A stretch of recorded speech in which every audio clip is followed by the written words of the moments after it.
امام حسین کا بچپنا تھا، آپ خود فرماتے ہیں میں نانا کی خدمت میں گیا، ابی بن کعب پہلے سے بیٹھے ہوئے تھے، تو جیسے میں داخل ہوا ہوں تو رسول خدا نے سلام کیا، السلام علیک یا ابا عبداللہ، السلام علیک یا زین السماوات والارض، اے زمین اور آسمانوں کے کی زینت،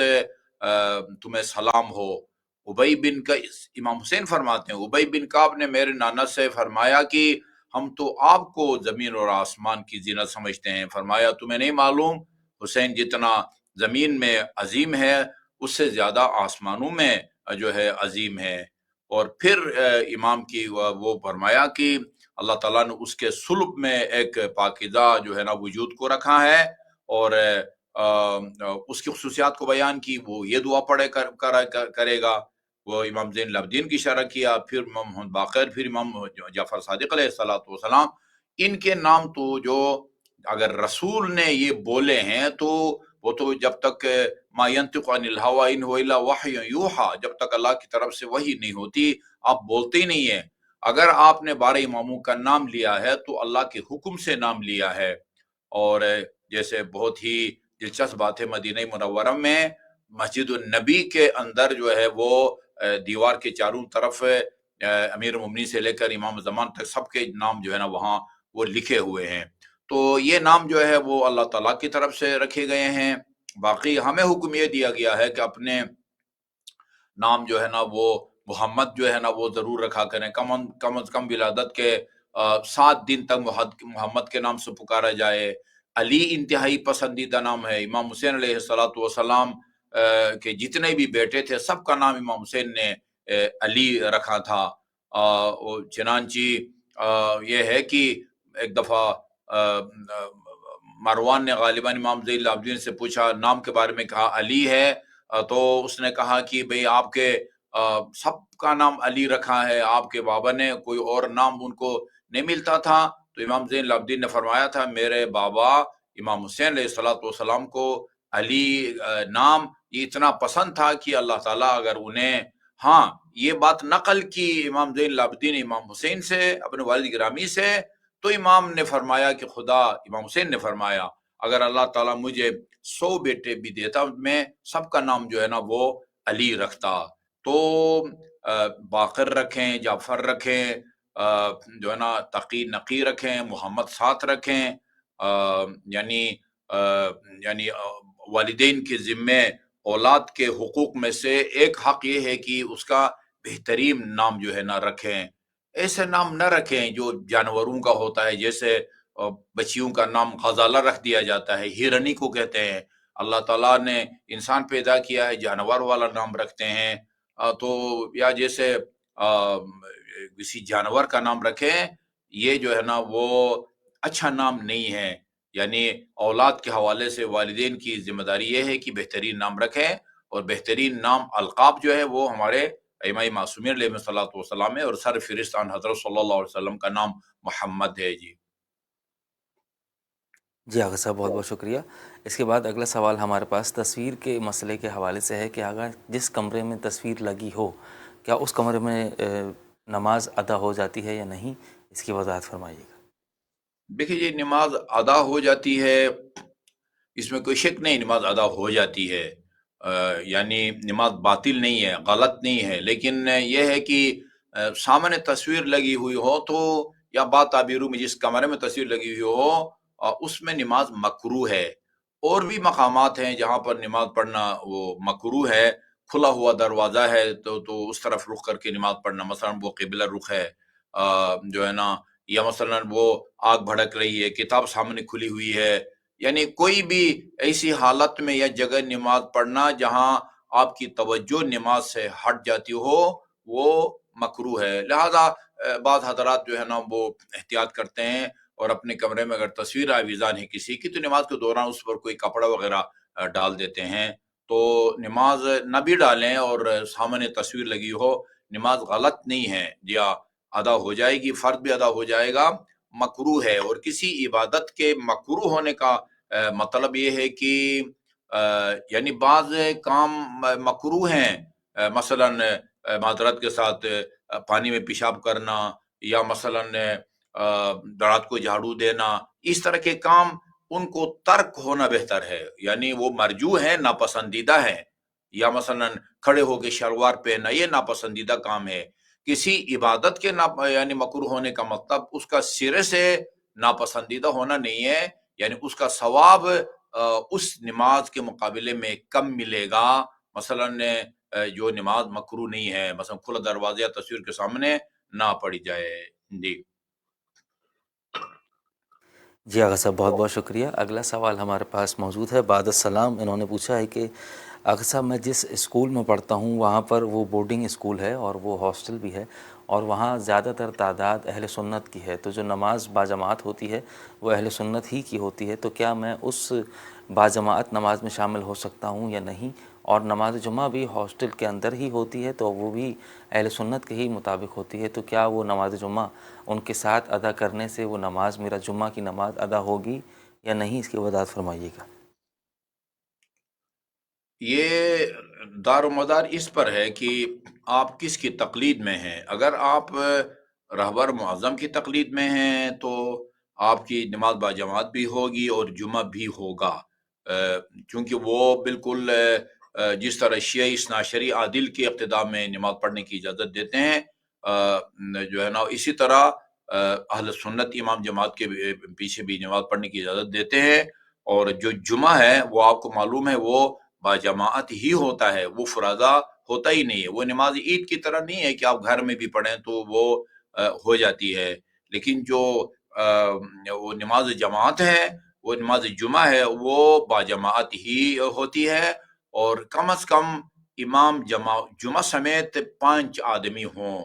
4 آدمی ہو، 3 آدمی ہوں، نماز پنجگانہ، ایک آگے ہو ایک پیچھے ہو، ایک امام ایک معموم، وہ نماز باجماعت ہو جاتی ہے۔ لیکن جمعہ میں کم از کم 5 آدمی ہونے چاہیے، جس میں پانچواں جو ہے نا وہ پیش نماز ہو اور باجماعت ہوتی ہے۔ تو باجماعت کا مطلب یعنی حقیقی معنوں میں باجماعت پڑھیں، بے ایمانہ کہ وہ جو امام جماعت حمد و سورہ پڑھ رہے اسی پر اکتفا کرے، آپ خاموشی سے سنیں، حمد و سورہ بھی آپ نہ پڑھیں، یہ ہے حقیقی اقتداء۔ باقی آغا سیستانی فرماتے ہیں کہ آپ اہل سنت امام جماعت کے پیچھے کھڑے ہو کے اپنی نماز پڑھیں، آپ کو نماز باجماعت کا ثواب ملے گا، لیکن آپ پہلی 2 رکعتوں میں خاموشی سے نہیں سنیں گے، حمد و سورہ پڑھیں گے۔ اور جمعہ چونکہ حقیقی اقتداء نہیں کی ہے آپ نے، لہذا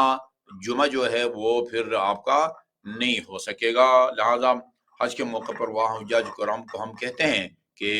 جو حضرات مکے میں ہیں اور وہاں مثلا وہ 10 دن وہ نہیں ان کا قیام،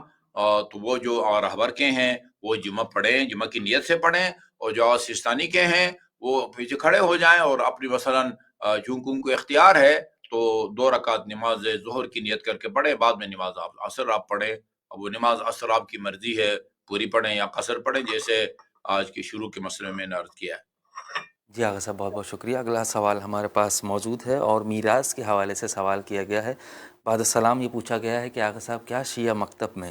مرحوم والد صاحب کی سواری، ان کے لباس اور ان کا اسلحہ بڑے بیٹے کے پاس آتا ہے یا وہ بھی دیگر میراث کی طرح تمام کے درمیان برابری سے تقسیم ہوگا؟ اس کی وضاحت فرمائیے گا۔ دیکھیں جی، یہ چیزیں حبوہ کہلاتی ہیں۔ حبوہ ہے جس سے حلوہ لکھتے ہیں، بے واو اور ہے۔ یہ کہتے ہیں کہ وہ جو جب باپ مر جائے اور اس کے ذمہ نمازیں ہوں، البتہ اعتقاد سیستانی کے مطابق ایسی نمازیں ہوں کہ جس کو انہوں نے جان بوجھ کے نافرمانی کر کے جو ہے نا سرکشی کر کے ترک نہ کی ہوں، بلکہ کسی شرعی مجبوری کی وجہ سے رہ گئی ہوں، سفر کی وجہ سے رہ گئی ہیں، یا مثلا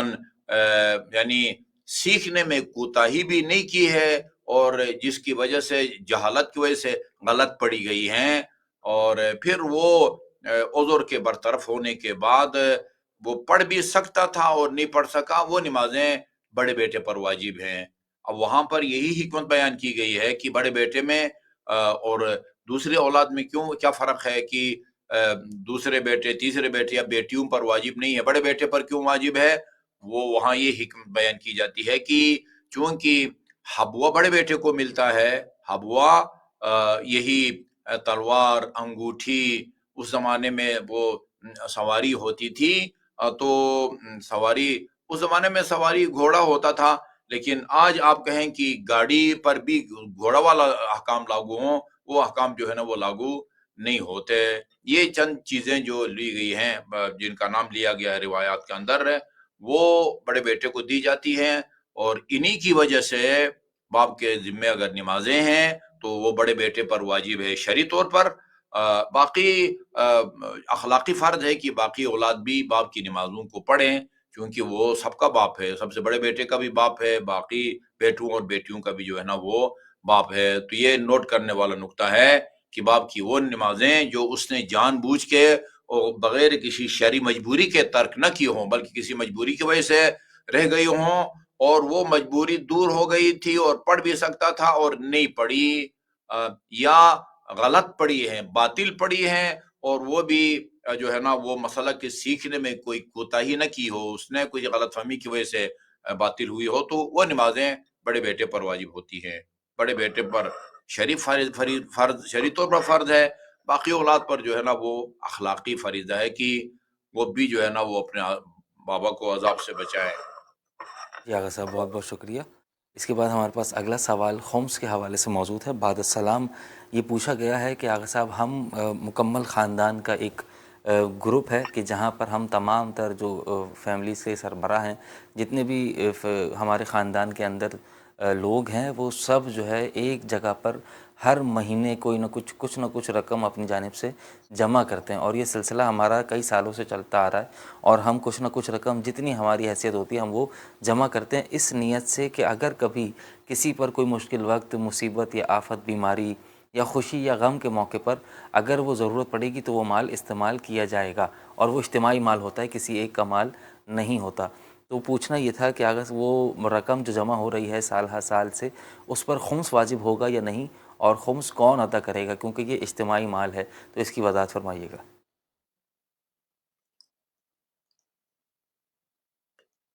یہ مسئلہ پیچیدہ سا ہے۔ ابھی یہ ظاہراً تو یہ دیکھیں جو بھی جتنا بھی حسب توفیق وہاں جمع کرا رہا ہے یہ اس کی بچت میں شمار ہوگا۔ اگر بچت نہ ہوتی تو وہ خرچ ہو جاتی، ادھر دے دیا ہے تو یہ اسی جس نے جو دے رہا ہے وہی اس کا ذمہ دار ہوگا، باقی لوگ تو ذمہ دار نہیں ہوں گے، اس کے ذمہ ہوگا، یہ بچت ہے۔ جی آغا صاحب، بہت شکریہ۔ اگلے سوال کی جانب بڑھتے ہیں، اور اگلا سوال طلاق کے حوالے سے ہے۔ بعد السلام یہ پوچھا گیا ہے کہ آغا اب صاحب اس میں یہ ہے کہ اگر اس نے نکالتے وقت جو ہے نا وہ امداد کی نیت کی ہے، کسی کی امداد کی نیت کر کے اپنی ملکیت سے اس کو نکال دیا ہے، تو جیسے کسی غریب آدمی کو دیتا ہے وہ بھی ضروریات زندگی میں شمار ہوتا ہے، کسی کو انعام دیتے ہیں آپ، وہ بھی آپ کے کھانے پینے کی طرف ضروریات زندگی میں، زیارات کے لیے آپ جاتے ہیں جو کہ مستحب ہے وہ ہے۔ اگر آپ نے اس کو اپنی ملکیت سے نکال دیا ہے، راہ خدا میں اس کو خرچ کر دیا ہے، ملکیت سے نکل گیا ہے، پھر جو ہے ظاہر ہے پھر وہ اس کے دینے والے کے ذمہ نہیں ہوگا پھر۔ جی آغا صاحب، بہت شکریہ۔ اگلا سوال طلاق کے حوالے سے ہمارے پاس یہ ہے کہ اگر کوئی شخص اپنی بیوی کو طلاق دے دے اور اس کے بعد وہ رجوع کا ٹائم گزر چکا ہو، طلاق رجعی دی ہو، اور وہ رجوع کا جو وقت ہوتا ہے 3 مہینے کا یا جو بیان کیا جاتا ہے وہ وقت مکمل ہو چکا ہو، اور اب یہ میاں اپنی بیوی سے رجوع کرنا چاہ رہا ہو، تو اب کیا طریقہ کار ہوگا، کیونکہ وہ مدت پوری ہو چکی ہے، اور اس کے بعد دوبارہ نکاح کرنا ہے یا کیا کیا جائے گا، اس کی وضاحت فرمائیے گا۔ دیکھیں مدت گزر چکی ہے تو یہ ایک دوسرے کے لیے بالکل اجنبی اور نامحرم ہو گئے، تو بس یوں سمجھے کہ پہلے اس آپ کی شادی ہی نہیں ہوئی تھی، اب جو ہے نیا رشتہ مانگیں اسی خاتون کا، تو اب وہ خود مختار ہے، چونکہ کنواری تو نہیں ہے، وہ خود مختار ہے، وہ بھی راضی ہو جاتی ہے، آپ بھی راضی ہو جاتے ہیں، تو جس طرح پہلے آپ کا نکاح ہوا تھا اسی طرح نکاح ہوگا، بس اس کو رجوع نہیں کہا جائے گا۔ رجوع کا لفظ وہاں استعمال ہوتا ہے فقہی اعتبار سے کہ جب ابھی عدت کی مدت جو ہے نا وہ پوری نہیں ہوئی ہے، بلکہ حدیث ہے، روایت کا متن یہ ہے، الطلاق المطلقۃ رجعیۃ زوجۃ، جس کو طلاق رجعی دی گئی ہے جب تک عدت کی مدت پوری نہیں ہوتی وہ زوجہ شمار ہوتی ہے، اس کا خرچہ بھی واجب ہے، اس کو گھر سے نکال بھی نہیں سکتا ہے، تو ایک جزوی سا جو ہے نا وہ طلاق کا وہ اثر ہوا ہے، وہ متزلزل ہے، اور جب یہ رجوع کرے گا یا زبانی کہے گا میں نے رجوع کر لیا، یا رجوع کی نیت سے اس کو ہاتھ لگاتا ہے یا کوئی اور ایسا عمل، تو وہ پھر دوبارہ اس کی نکاح میں جو ہے نا وہ آ جاتی ہے۔ لیکن مدت گزر جائے تو یہ بالکل ایک اجنبی ہو گئی، جس طرح شادی سے پہلے، منگنی سے پہلے یہ ایک اجنبی عورت تھی، اب بھی یہ اجنبی عورت ہوگی۔ اس سے اگر آپ نکاح کرنا چاہتے ہیں، آپ بھی راضی ہوں، خاتون بھی راضی ہوں، تو پھر ایک نیا نکاح پڑھا جائے گا جس طرح پہلے پڑھا گیا تھا۔ جی آغا صاحب بہت شکریہ۔ اس کے بعد ہمارے پاس اگلا سوال قرآن کی تلاوت کے حوالے سے ہے، اور پوچھا یہ گیا ہے کہ آغا صاحب میرے جو دادا ہیں انہوں نے کبھی عربی میں قرآن نہیں پڑھا اپنی زندگی میں، اور اب وہ قرآن پڑھنا چاہتے ہیں تو وہ اردو ترجمہ اس کو پڑھتے ہیں، اور وہ عربی بالکل بھی پڑھ نہیں پاتے، اور نہ ہی وہ ان کو سکھانے کی بھی کافی کوشش کی لیکن وہ نہیں سیکھ پا رہے، اور وہ ظاہر ہے اس چیز کو سمجھ نہیں پا رہے۔ تو پوچھنا یہ تھا کہ اردو میں قرآن کی تلاوت کرنے کا ثواب بھی اتنا ہی ملتا ہے یا نہیں ملتا، اور جو فرد ایسا ہو چکا ہو کہ جو اب سیکھنے سے بھی قاصر ہے تو کیا ہم اسے قرآن سنا سکتے ہیں یا نہیں، اس کی وضاحت فرمائیے گا۔ دیکھیں، قرآن اگر آپ سنائیں تو قرآن سننے کا اجر ان کو ملے گا، یہ تو ہے۔ جب قرآن کی تلاوت ہو تو قرآن کی تلاوت جو ہے نا وہ سننے کا اجر ہے، جتنا بھی اجر اللہ تعالیٰ دینا چاہے وہ دیتا ہے۔ باقی اردو ترجمہ پڑھنے سے ان کو استفادہ ہوگا، تعلیمات تو قرآنی تعلیمات سے آگاہی ہوگی، بہت ساری قرآنی آیات میں عقائد کو بیان کیا گیا ہے، توحید کو بیان کیا گیا ہے، نماز، روزہ اور حج اور دیگر بہت سارے 500 احکام سے متعلق آیات ہیں، ان کا جب ترجمہ پڑھیں گے تو ظاہر ہے ٹھیک ٹھاک ان کے پاس جو ہے نا وہ ایک علمی ذخیرہ آ جائے گا۔ یہ خود ایک فضیلت والا کام ہے، اور پھر اس کو جو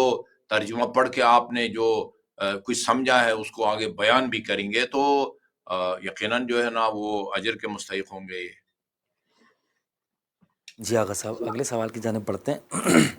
بعد السلام یہ پوچھا گیا ہے کہ آغا صاحب کیا مغرب کے وقت یا مغرب کے بعد خواتین کا گھر کی چھت پہ جانا جائز ہے یا نہیں ہے، کیونکہ یہ منع کیا جاتا ہے کہ چھتوں پر جانا جو ہے وہ بہتر نہیں ہے، اور میں اپنے گھر کی چھت پر جانا چاہتی ہوں مغرب کے بعد، اور اس کے لیے میری والدہ مجھے اجازت نہیں دیتی کہ یہ جائز کام نہیں ہے۔ تو کیا مغرب کے بعد یا مغرب کے وقت رات کے وقت اپنے گھر کی چھت پہ جا سکتے ہیں یا نہیں، اور چھت پر جا کے نماز ادا کر سکتے ہیں یا نہیں، اس کی وضاحت فرمائیے گا۔ میں نے کہیں وہ اس کو کوئی ممانعت نہیں دیکھی جی، کہیں نہ کسی روایت میں یا کسی مجتہد نے فتویٰ دیا ہو، میں نے نہیں دیکھا۔ اچھا آغا صاحب اگلا سوال خاتون کی جانب سے بعد السلام انہوں نے یہ پوچھا ہے کہ اگر ایک دن کوئی عورت خون دیکھے اور جو اس کے ایام سے ہٹ کر ہو، اور اس کے بعد وہ خون دوبارہ نہ آئے، یعنی ایک ہی دن خون ظاہر ہوا ہو، تو کیا غسل کی نیت کیا کی جائے گی، اور غسل واجب ہوگا یا نہیں، وضاحت فرمائیے گا۔ نہیں، ظاہراً تو یہ غسل واجب نہیں ہوگا، کیونکہ جیسے میں نے شروع میں عرض کیا تھا، جو خون حیض ہے وہ کم از کم 3 دن کا ہو، جب 3 دن سے کم ہو تو پھر وہ حیض نہیں ہے، جب حیض نہیں تو غسل بھی نہیں ہے۔ اور اگر استحاضہ ہے اور وہ اتنی مقدار میں ہے کہ جس کو کثیرہ کہتے ہیں، پھر نماز کے لیے غسل بھی کرنا پڑتا ہے، تو پھر وہ کرے گی۔ کم ہے تو پھر غسل نہیں ہے۔ شکریہ۔ اگلا سوال بعد السلام یہ کیا گیا کہ کیا غیر مسلم کو، کسی ہندو کو اپنا گھر کرائے پر دیا جا سکتا ہے یا نہیں، اس کی وضاحت فرمائیے گا۔ جی، دیا جا سکتا ہے، ان سے آپ تجارت کر سکتے ہیں، ان سے خرید و فروخت کر سکتے ہیں۔ یعنی یہ ان کا سوال مزید یہ بھی ہے کہ کیا یعنی ان کے جب وہ گھر چھوڑ کر جائیں گے ہمارا، تو مکمل گھر کو ہم پاک کروانا پڑے گا، کیا کیا جائے گا، اس کی وضاحت فرمائیں۔ دیکھیں جی، احتیاط کا تقاضا یہ ہے کہ آپ گھر کو پاک کیا، مثلا یہ کنڈی وغیرہ گھر کا جو جس کو عام طور پر وہ ہاتھ لگاتے ہیں گھر کا، مثلا چھت یا دیواروں سے، تو اس کا کوئی واسطہ نہیں پڑتا ان کو، تو اس نے گیلا ہاتھ نہیں لگایا نا۔ وہ آپ کی واشنگ مشین اگر ادھر، وہ تو خود اس کی ذاتی ہوتی ہے، وہ گھر کے دروازے کے کنڈے ہوتے ہیں، تالے ہوتے ہیں، اس طرح کی چیزیں جن کو جو ہے نا وہ گیلا ہاتھ لگا سکتا ہے، اس کے چانسز ہے، اور اس کے بغیر کوئی چارہ نہیں ہے ہاتھ لگائے بغیر اگرچہ آپ نے اپنی آنکھوں سے اس کو گیلا ہاتھ لگاتے ہوئے نہیں دیکھا، لیکن احتیاط کا تقاضا یہ ہے تسلی کے لیے تو ایسی چیزوں کو دھو لیں، نیچے مثلا فرش ہے، کارپٹ وغیرہ ہے تو اس کو دھوئیں، باقی سارا گھر سے مراد دیوار بھی ہو چھت بھی ہو، اس سے تو اس کا کوئی واسطہ نہیں پڑا، ادھر تو اس نے گیلا ہاتھ یقیناً نہیں لگایا جی۔ تو یہ دروازے میں پورا دروازہ نہیں، مثلا اگر وہ صرف وہ جگہیں جہاں گیلا ہاتھ وہ لگا سکتا ہے یا نیچے فرش وغیرہ، وہ اس کو جو ہے نا وہ احتیاطاً دھو لیں تاکہ آپ کو تسلی حاصل ہو جائے۔ جی آغا صاحب بہت شکریہ۔ اگلے سوال کی جانب بڑھتے ہیں اور اگلا سوال ہمارے پاس موجود ہے۔ بعد السلام انہوں نے یہ پوچھا ہے کہ آغا صاحب نو مولود بچے سے لے کر 3 سال کی عمر تک کا بچہ جو پیمپر پہنتا ہے یا ڈائپر پہنتا ہے تو اس کی طہارت کے لیے کیا احکامات ہیں، کہ کیا اسے جب بھی اس کا پیمپر چینج کیا جائے تو کیا اسے پاک کیا جائے مکمل طور پر، یا پھر اس سے جو ٹیشو وغیرہ ہوتا ہے اور وہ وائپ سے صاف کیا جاتا ہے اس سے صاف کرنا کافی ہوگا، یا اس کو مکمل طور پر پاک کیا جائے 9 مولود سے لے کر 3 سال تک کے بچے کو؟ جی ضروری نہیں ہے جی کہ آپ اس کو جو ہے نا وہ کریں، پانی سے اس کو پاک کریں، بلکہ وہی ٹیشو پیپر یا اس کے ذریعے اس کو صاف بھی کریں تو بھی کافی ہے جی۔ اور اگر کوئی دشواری نہیں ہے تو صاف کرنا چاہیں تو کر لیں، لیکن چھوٹے بچوں کو ہر دفعہ جو ہے وہ عام طور پر پیمپر تبدیل کر کے جو جگہ کو پانی سے وہ نہیں کیا جاتا، بس خشک ہی کیا جاتا ہے جی۔ جی آغا صاحب بہت بہت شکریہ۔ اگلا سوال ہمارے پاس موجود ہے اور تھوڑا مختلف سوال ہے کہ آغا صاحب میں نے اپنا ہیئر ٹرانسپلانٹ کروایا تھا تو انہوں نے میرے سر پر کچھ ایسے بال لگائے جو میرے اپنے ذاتی بال نہیں ہیں، اور ایسی کریمیں اور ایسی دوائیاں میرے سر کے اوپر لگی ہوئی ہیں کہ جو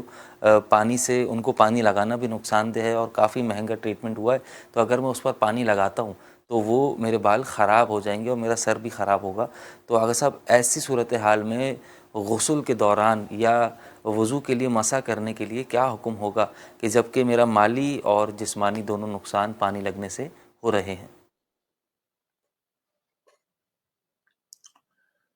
ٹھیک ہے جی،